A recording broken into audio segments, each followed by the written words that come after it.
Sir, आप सभी को भाषा प्रबोध में आप सबका स्वागत है। आज मैं एनसीईआरटी कक्षा 10 भाग 2 का एक महत्वपूर्ण पाठ लेकर उपस्थित हूँ। पाठ का शीर्षक है आत्मकथ्य। यह एक महत्वपूर्ण कविता है और इसके कवि हैं महाकवि जयशंकर प्रसाद। जयशंकर प्रसाद छायावाद के प्रमुख कवि हैं। आइए जानते हैं इस कविता के बारे में मधुप गुनगुनाकर क्या कहा जाता। आत्मकथ्य की विस्तृत पाठ परिचय। ऐतिहासिक एवं साहित्यिक पृष्ठभूमि। या लिखा जाए आत्मकथ्य या कविता, इसकी शुरुआत कैसे हुई, इसके पीछे एक छोटी सी कहानी है। 1932 में जिस समय मुंशी प्रेमचंद हंस नामक एक पत्रिका का संपादन कर रहे थे, उसमें एक विशेषांक के रूप में कि कवियों की आत्मकथाएं लिखी जाए, ऐसा तय हुआ। जब यह तय हुआ तो जयशंकर प्रसाद के मित्रों ने कहा कि आपकी आत्मकथा उसमें छपनी चाहिए।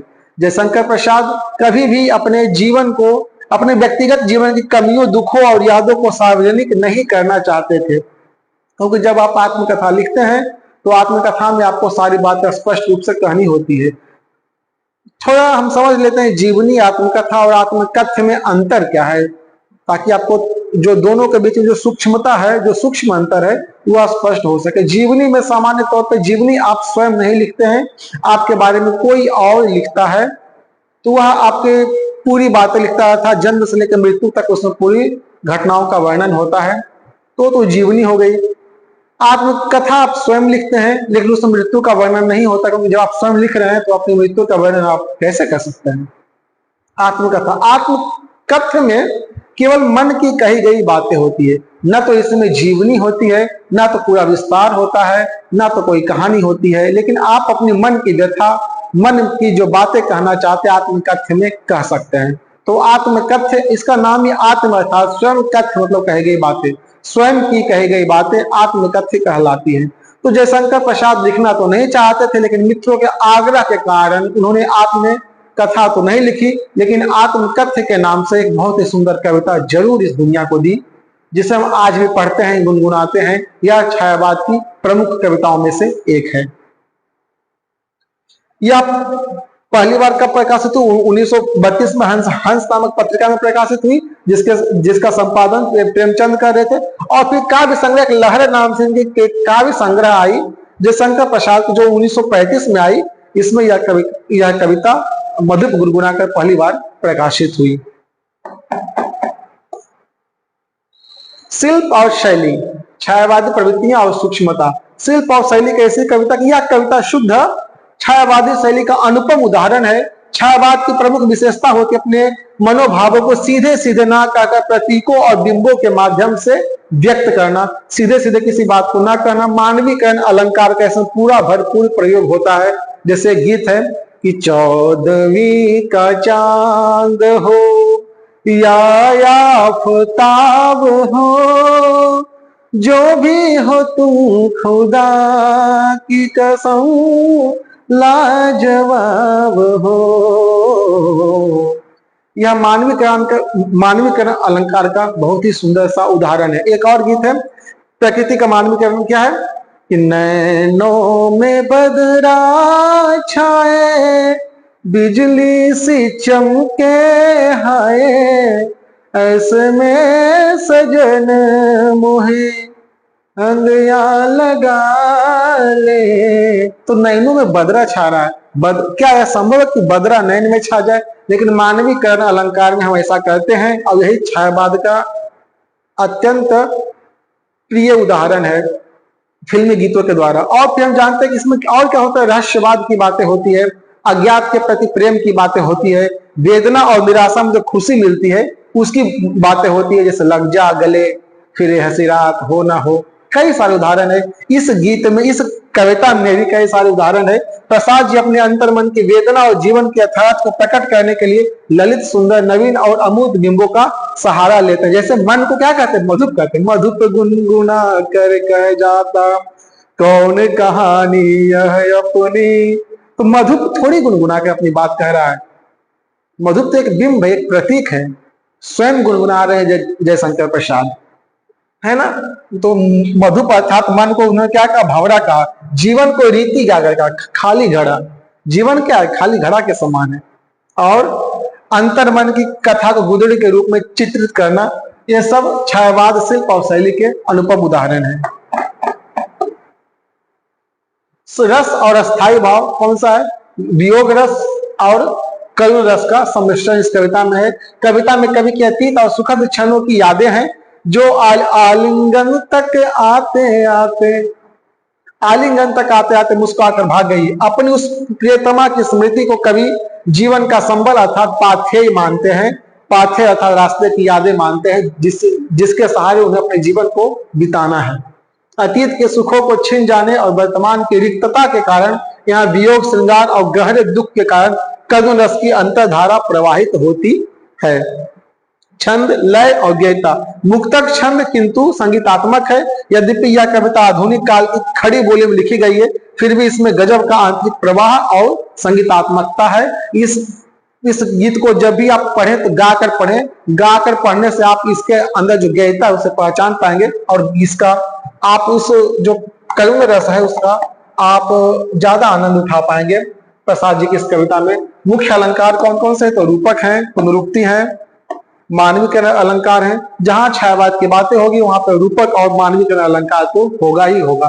प्रसाद जी ने कविता को सजाने के लिए अलंकारों का बहुत ही स्वाभाविक प्रयोग किया है। मन रूपी भंवरा मधुर गुनगुनाकर, स्मृति रूपी संबल स्मृति पाथेय और हृदय रूपी खाली घड़ा गागर रीति के रूप में अलंकार की छटा है। पुनरुक्ति प्रकाश अलंकार कहाँ का? जहां शब्द एक ही शब्द बार बार आ रहा है, खिलखिलाकर, गुनगुनाकर, आते आते, है ना। इन शब्दों की आवृत्ति से यहाँ पे पुनरुक्ति प्रकाश अलंकार हो गया है। मानवीकरण अलंकार अनुरागनी उषा लेती अन्य सुहाग मधुमाया में, जहां भोर की लालिमा को एक सुहागन स्त्री के रूप में दिखाया गया है। भोर की लालिमा कैसे सुहागन स्त्री के रूप में है, अतः यहाँ पे मानवीकरण अलंकार है। ये सब प्रमुख अलंकार है। केंद्रीय कथ्य अर्थात इसका मूल भाव क्या है? यह कविता जहां एक तरफ मनुष्य को अपने जीवन के अभावों और यथार्थ को सहजता के साथ स्वीकार करने की प्रेरणा देती है, वहीं दूसरी तरफ यह सिखाती है कि ढोंग या दिखावे के लिए अपनी व्यक्तिगत और निजी बातों को सार्वजनिक करना जरूरी नहीं है। इसमें महाकवि प्रसाद जी की अति विनम्र, सादगी पसंद और अंतर्मुखी व्यक्तित्व उभरकर सामने आता है। प्रसाद जी काफी अंतर्मुखी है। वो कोई बात जो वह जानते हैं लेकिन वो उसे सार्वजनिक नहीं करना चाहते, केवल इसलिए कि लोग सुनेंगे तो और क्या कहेंगे। लेकिन उन्होंने छायावाद के माध्यम से अपनी बातों को फिर भी व्यक्त किया है। कवि परिचय देख लेते हैं। बहुत ही छोटा सा कवि परिचय हमने रखा है, एक दो स्लाइड का, जयशंकर प्रसाद का, जो केवल प्रमुखता है, जो हमें जानना चाहिए, केवल उतना ही रखा गया। जन्म का जयशंकर प्रसाद का जन्म 1889 में वाराणसी उत्तर प्रदेश में हुआ था। शिक्षा और स्वाध्याय ये काशी के प्रसिद्ध क्वींस कॉलेज में पढ़ने गए, परंतु परिस्थितियां अनुकूल न होने के कारण 8वीं कक्षा से आगे ये पढ़ ना सके। बाद में उन्होंने अपने घर पर रहकर संस्कृत, हिंदी और फारसी भाषाओं का अध्ययन किया। भाषा का अध्ययन बहुत जरूरी है, इसी चीज को लेकर सरकार ने त्रिभाषा लागू किया है। आप जितना भाषाओं का अध्ययन करेंगे, भाषा में निहित ज्ञान आपको उतना ही ज्यादा मिलता जाएगा, प्राप्त होता जाएगा। काव्य धारा वो हिंदी साहित्य के छायावादी काव्य प्रवृत्ति के 4 प्रमुख स्तंभों में से एक है। 4 प्रमुख स्तंभ कौन कौन से हैं? 4 प्रमुख स्तंभ है। पहला तो जयशंकर प्रसाद है, जो छायावाद के प्रवर्तक है माने जाते हैं। सूर्यकांत पाठक निराला, सुमित्रानंद पंत और महादेवी वर्मा। 1937 में इस महान विभूति का निधन हो गया। ये 4 नाम आप जरूर याद रखेंगे। ये चारों स्तंभ हैं छायावाद के और इसके प्रवर्तक माने जाते हैं स्वयं महाकवि जयशंकर प्रसाद। प्रमुख साहित्यिक रचनाएं। जयशंकर प्रसाद एक अद्वितीय कवि होने के साथ साथ एक अत्यंत सफल गद्यकार, नाटककार, उपन्यासकार और कहानीकार भी थे।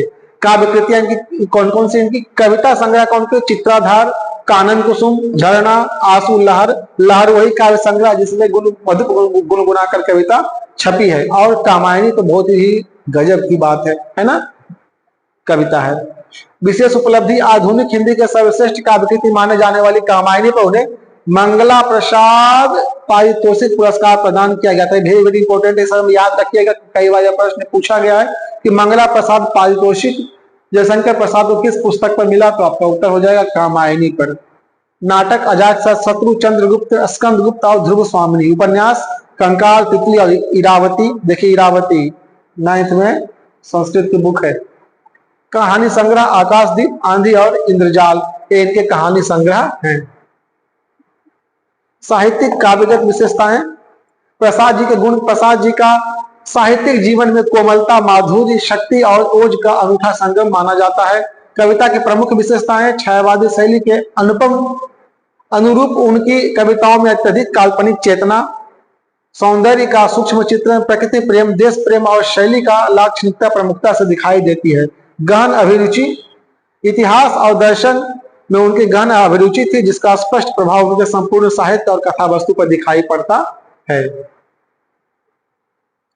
तो ये हमने प्रमुखता से देखा पाठ का परिचय, आत्मकथ्य का, और हमने कवि के परिचय को भी बहुत सूक्ष्मता लेकिन संक्षेप में देखा। ये आपके लिए महत्वपूर्ण पाठ था। हमें उम्मीद है आपको यह पाठ पसंद आएगा।